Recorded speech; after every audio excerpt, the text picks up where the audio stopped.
Hello and welcome to Jobs Adda. बच्चे लोगों, हमने स्टार्ट किया था ट्रांसपोर्ट एंड कम्युनिकेशन। आज में जो रोडवेज पढ़ी ना हमने, उस रोडवेज का ये आखिरी लेक्चर है। कल वाले लेक्चर में हम पढ़ेंगे रेलवेज, फिर रेलवे के बाद हम पढ़ेंगे एयरवेज, वाटरवेज, फिर मैं आऊँगा आपकी वर्ल्ड ज्योग्राफी में। तो देखिए, सबसे पहले तो मैं आपको ये बता दूं कि एक्सप्रेसवे क्या होती है। जो नेशनल हाईवे होता है ना, वही एक्सप्रेसवे भी होता है, मगर एक्सप्रेसवे का एक फ़र्क है। एक्सप्रेसवेज एक मेजर सिटी को दूसरी मेजर सिटी से कनेक्ट करती है। एक्सप्रेसवे के बीच में कोई दूसरी लिंक रोड नहीं है। लिंक रोड आती है बट कोई दूसरी जगह नहीं आती हैं। जब भी एक एक्सप्रेसवे से बीच में से रोड निकलेगी तो ये अलग से रोड निकल के किसी दूसरी जगह में जाएगी। तो एक्सप्रेसवे के बारे में आपको क्या बातें याद रखनी है। एक्सप्रेसवे क्या करती हैं, ज़्यादा चौड़ी रोडें होती हैं, बीच में हर जगह को कनेक्टिविटी नहीं करती हैं, एक एक्सट्रीम सिटी को दूसरी एक्सट्रीम सिटी से कनेक्ट करती हैं। अब इनमें से कौन कौन सी एक्सप्रेसवे है। पहले नंबर पे पूर्वांचल एक्सप्रेसवे। ये पहले नंबर पे क्या है, पूर्वांचल एक्सप्रेसवे। ये क्या करता है, चंद सराय एक जगह है लखनऊ में, चंद सराय को हैदरिया एक जगह आती है गाजियापुर में, वहां से कनेक्ट करता है। तो जैसे मैंने लिखा है इसको ऐसे लिख दो, पूर्वांचल एक्सप्रेसवे। ये यूपी के लखनऊ में एक जगह आती चंद सराय। नेशनल एक्सप्रेसवे 1 क्या है ये, यानी कि नेशनल एक्सप्रेसवे 1 नहीं है, गलती हो गई। इसका नाम है पूर्वांचल एक्सप्रेसवे। तो पूर्वांचल एक्सप्रेसवे क्या करती है, चंद सराय को हैदरिया के साथ कनेक्ट करती है। ऐसा ही लिख दो, पूर्वांचल एक्सप्रेसवे कनेक्ट्स चंद सराय लखनऊ को हैदरिया गाजियापुर से। हो गया। इसकी लेंथ कितनी है, 340 किलोमीटर। हो गया। तो ये हमने पढ़ा पहले नंबर पे, ये लिख दिया ना बच्चों ने। अब इसको मैं ले चलता हूं ऊपर। ये था पहले नंबर पे। उसके बाद इसको साफ कर देते हैं। आगे दूसरे नंबर पे हम आते हैं इसको।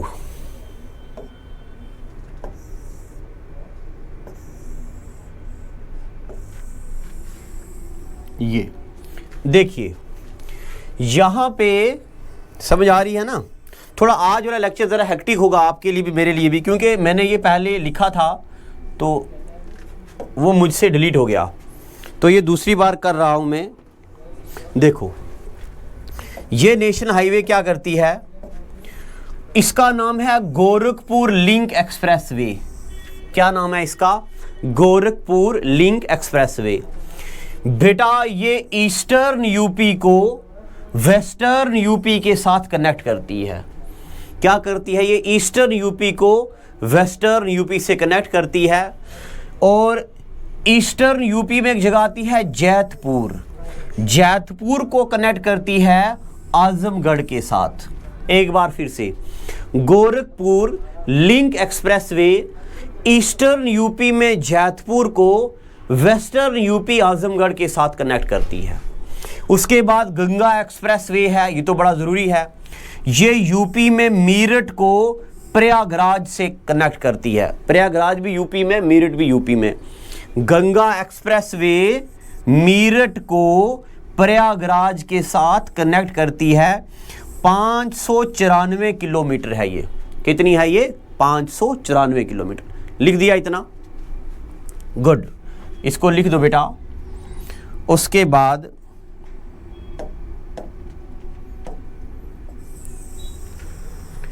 इसको भी हम परे कर देते हैं और इसको साफ कर देते हैं। उसके बाद तीसरे नंबर पे आती है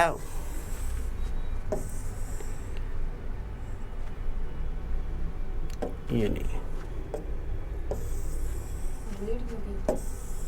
वो डिलीट, वो यूज नहीं थी। अब उसके बाद Agra Lucknow express way.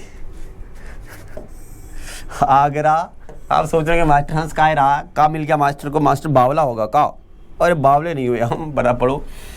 Agra Lucknow express way, Agra Lucknow express way जो है ये ग्रीन फील्ड है, यानी कि नई बनी है। ये आगरा को लखनऊ से कनेक्ट करती है और इसकी लेंथ जो है 302 किलोमीटर है। Agra Lucknow express way obviously किसको किससे कनेक्ट करेगी, आगरा को लखनऊ से। ये हो गया। अच्छा, ये टॉपिक नया है, मैं पढ़ा रहा हूँ, मेरे लिए भी नया है, आप बच्चे पढ़ रहे हो आपके लिए भी नया है, इसलिए आपको ज़रा इसमें थोड़ा मज़ा नहीं आ रहा होगा। तो हम मज़ा लाएंगे जब मज़ा लाने वाला टॉपिक भी होगा, मज़ा भी लाएंगे इसमें। अब उसके बाद नेक्स्ट,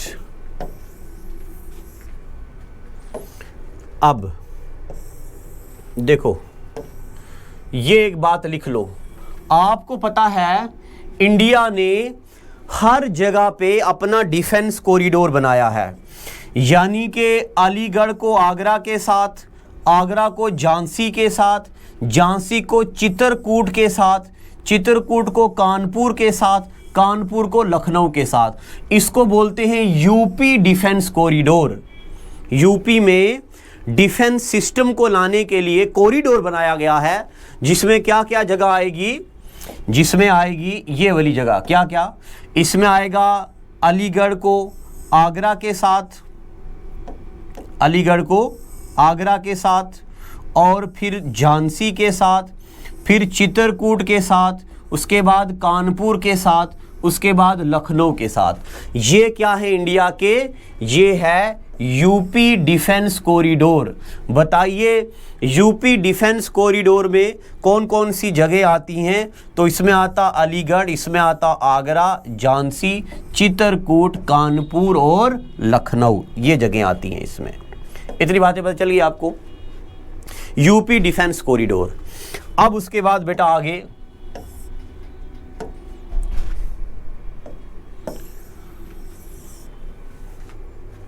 उसके बाद आगे चलते हैं।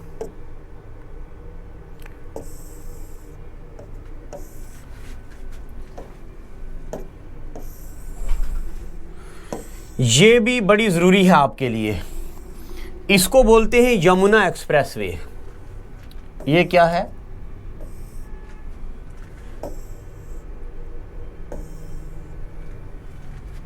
थोड़ा टेढ़ा हो गया है ये, हाँ अब ठीक हो गया। ये आ गई जनाब हमारे पास यमुना एक्सप्रेसवे। अब ये बात तो आप सबको पता है, यमुना रिवर है, यमुना को ताज के साथ कनेक्ट करता है, इसको बोलते हैं यमुना एक्सप्रेसवे। ये एक्चुअली ग्रेटर नोएडा को आगरा के साथ कनेक्टिविटी देता है। यमुना एक्सप्रेसवे को ही क्या बोलते हैं, ताज एक्सप्रेसवे, क्योंकि ग्रेटर नोएडा को आगरा के साथ कनेक्टिविटी करता है। ये 8 लेनों वाली एक्सप्रेसवे है, 8 गाड़ियां एक बार चलती हैं और इसकी लेंथ कितनी है, 165 किलोमीटर। लिख लिया आपने यमुना एक्सप्रेसवे। आज जरा लेक्चर, अब मुझे पता है आपको ज़रा बोरिंग लगेगा, तो आज ज़रा आप इसको इस तरह पढ़ लो, मैनेज कर लो मेरे साथ। उसके बाद यहां पे देखिए, देखो ये एक एक्सप्रेसवे है, इसका नाम है चंदेली रूड़कीला एक्सप्रेसवे। ये क्या करता है, देखिए ये नोट में लिखो, चंदेली रूड़कीला एक्सप्रेसवे, एक्सप्रेसवे। इसका नाम है बीजू पटनायक एक्सप्रेसवे। ये क्या करती है, ओडिशा में चंदेली एक जगह है, उसको रूड़कीला से कनेक्ट करती है, इसलिए इसको चंदेली रूड़कीला एक्सप्रेसवे भी बोलते हैं। इसका दूसरा नाम बीजा पटनायक एक्सप्रेसवे भी है और इसका नाम बाला साहिब ठाकरे एक्सप्रेसवे भी है। क्या नाम है इसका, नाम यहाँ पे लिखा हुआ है बाला साहिब ठाकरे। बताइए किस एक्सप्रेसवे का दूसरा नाम है बाला साहिब ठाकरे एक्सप्रेसवे? तो चंदेली रूड़किला, या इसको क्या बोलते हैं, बीजा पटनायक एक्सप्रेसवे। इतनी बातें पता चल गई आपको। उसके बाद हम आते हैं यहां पे, इससे पहले हमने कौन सा डिफेंस कॉरिडोर पढ़ा था, यूपी डिफेंस कॉरिडोर। अब यहां पे हम पढ़ेंगे, हम देखो, ये है तमिलनाडु डिफेंस कॉरिडोर। ये हासुर को चंबेठी के साथ और फिर यहाँ पे चेन्नई को तिरुचिरापल्ली के साथ और फिर सलीम को इनके साथ आपस में कनेक्टिविटी करती है, और इसको इसके साथ भी। इसको बोलते हैं तमिलनाडु डिफेंस कॉरिडोर। क्या क्या आता है उसमें, होसूर एक जगह, कोयम्बटूर और तिरुचिरापल्ली, सलीम और चेन्नई, इन जगह को आपस में कनेक्टिविटी करता है। इसको बोलते हैं तमिलनाडु डिफेंस कॉरिडोर। इसमें से पेपर में आ सकता है, बताइए इसमें से डिफेंस कॉरिडोर जो तमिलनाडु में कौन सा नहीं है, तो आप इसमें से बताएंगे। उसके बाद नेक्स्ट ये देखिए, नर्मदा एक्सप्रेसवे, ये बड़ा जरूरी है। नर्मदा एक्सप्रेसवे आपको पता है नर्मदा रिवर है। ये नर्मदा एक्सप्रेसवे की लंबाई है 1300 किलोमीटर। ये अमरकंटक एक जगह आती है, ईस्ट मध्य प्रदेश को वेस्ट मध्य प्रदेश के साथ कनेक्ट करती है, अलीराजपुर के साथ। नर्मदा एक्सप्रेसवे जहां पे नर्मदा चलती है, मैं अभी आपको बताऊंगा। देखो बेटा, ये है हमारा इंडिया, ये इसके बीच यहां पे आता है, ये पहाड़ आते हैं, इन पहाड़ों को बोलते विंध्या, इन पहाड़ों को बोलते सतपुरा। इनके बीच एक रिवर चलता है, इस रिवर को बोलते नर्मदा रिवर। तो ये ईस्ट को वेस्ट के साथ कनेक्ट करता है, इसको बोलते हैं नर्मदा एक्सप्रेसवे। नर्मदा एक्सप्रेसवे किसके साथ, अमरकंटक को अलीराजपुर वेस्ट के साथ, ईस्ट मध्य प्रदेश को वेस्ट मध्य प्रदेश के साथ कनेक्ट करती है। इतनी बातें पता चल गई आपको। उसके बाद नेक्स्ट हम चलते हैं ब्रह्मपुत्रा एक्सप्रेसवे। नेक्स्ट क्या है,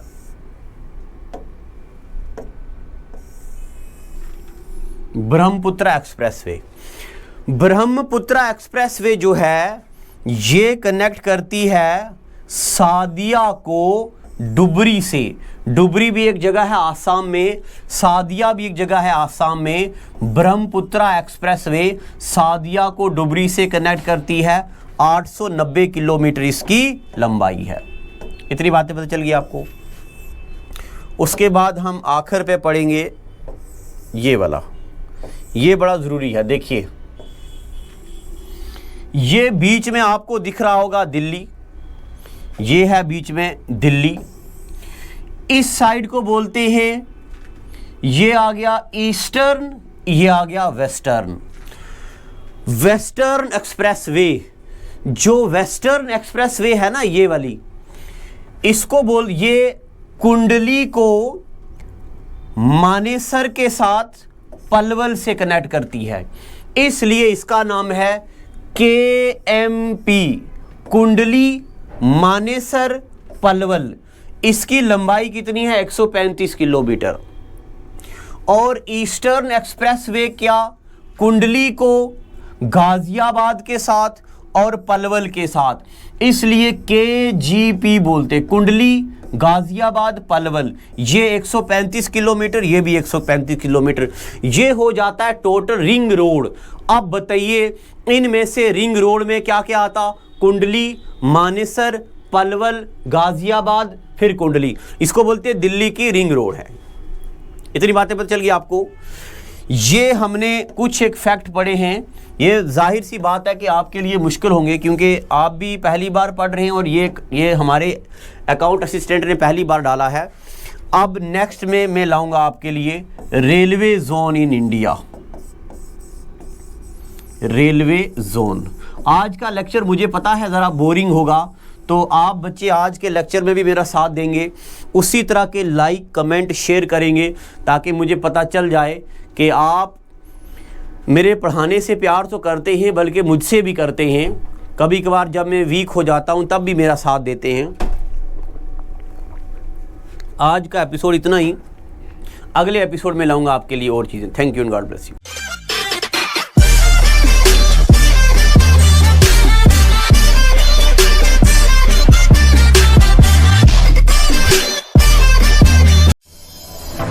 अपने सपनों को पूरा करना अब हुआ आसान, क्योंकि इंडिया का नंबर 1 कोचिंग इंस्टीट्यूट जॉब्स अड्डा अब जम्मू में। Now you can crack any government exam with the help of India's top faculties. So join jobs Adda. Admission open.